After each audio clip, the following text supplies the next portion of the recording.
Continuous గా రోజు mining చేస్తుంటారు. ఉన్న స్టాక్ ను లిఫ్ట్ చేసి అమ్మేస్తారు. అది పోయినాక కంటిన్యూస్ గా ఎవ్రీడే మళ్ళా కంటిన్యూస్ గా మైనింగ్ చేసుకుంటున్నారు. రోజు సాయంకాలం దిగడము, పిట్లోకి పొద్దున్నే ఎక్కడం. కనీసం అంటే తాళ్లపల్ల, వేముల మండలాల్లో రెండు కలిపి రఫ్ గా రోజు 60 నుంచి 70 టన్నులు ఎక్స్కవేట్ చేసి అమ్ముతున్నారు. ఈ మధ్య కాలంలో పాపం బయర్లు కూడా దొరక చాలా ఇబ్బంది పడుతున్నారు.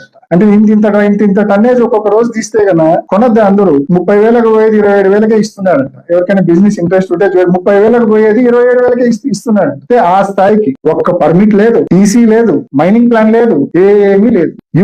ముబ్బడిగా ప్రజల ఆస్తులను ప్రతిరోజు దోపిడీ చేసే కార్యక్రమం. 60-70 టన్నులు అంటే కనీసం అంటే it accounts to 20 lakh rupees per day. ఏ రకంగా ఎవరైనా అంటే నువ్వు 20 లక్షలు కాకుండా 50 లక్షలు రోజుకు సంపాదించుకో, పర్మిట్లు తెచ్చుకో, ఈసీ తెచ్చుకో, మైనింగ్ ప్లాన్ తెచ్చుకో, నేను ఎవడు వద్దండు. నీతిగా నువ్వు బిజినెస్ చేయి. పర్మిట్లు లేవు, ఇష్టం వచ్చినట్టు కొడతారు. అది కూడా ఇప్పటికే చూసినాం. ఈ జిలెటిన్ స్టిక్స్ అనేటివి అనాథరైజ్డ్ గా వాడడం వలన మీకు గుర్తుంటుంది, హర్షవర్ధన్ రాజు గారు ఎస్పీగా ఉన్నప్పుడు ఈ గవర్నమెంట్ వచ్చినాక ఇష్టం వచ్చినట్టు జెలటిన్ స్టిక్స్ వాడడం వలన వేములలో వీకొత్తపల్లిలో ఒక విఆర్ఓ చనిపోయినాడు. వేముల మండలం మంచం కింద జెలటిన్ స్టిక్స్ పెట్టి అంత విచ్చలవిడిగా జెలటిన్ స్టిక్స్ ఎలా దొరుకుతున్నాయండి? అసలు ఏ రకంగా అంత విచ్చలవిడిగా జెలటిన్ స్టిక్స్ దొరుకుతున్నాయి? ఆ తర్వాత అరికట్టాలన్నా పోలీసులకు కాబట్టదు, మైనింగ్ అధికారులకు కాబట్టదు. ఇటీవల కాలంలో అమ్మాయిగారిపల్లిలో ఒక అతను రాములని ఒక పెద్ద ఆయన కొడుకు రామచంద్ర అని మైనింగ్ పిట్ లో పడి చనిపోయినాడు. ప్రమాదవశాత్తు పిట్ లో బూడిపోయి చనిపోయినాడు. పిట్టు బూడిపోయి.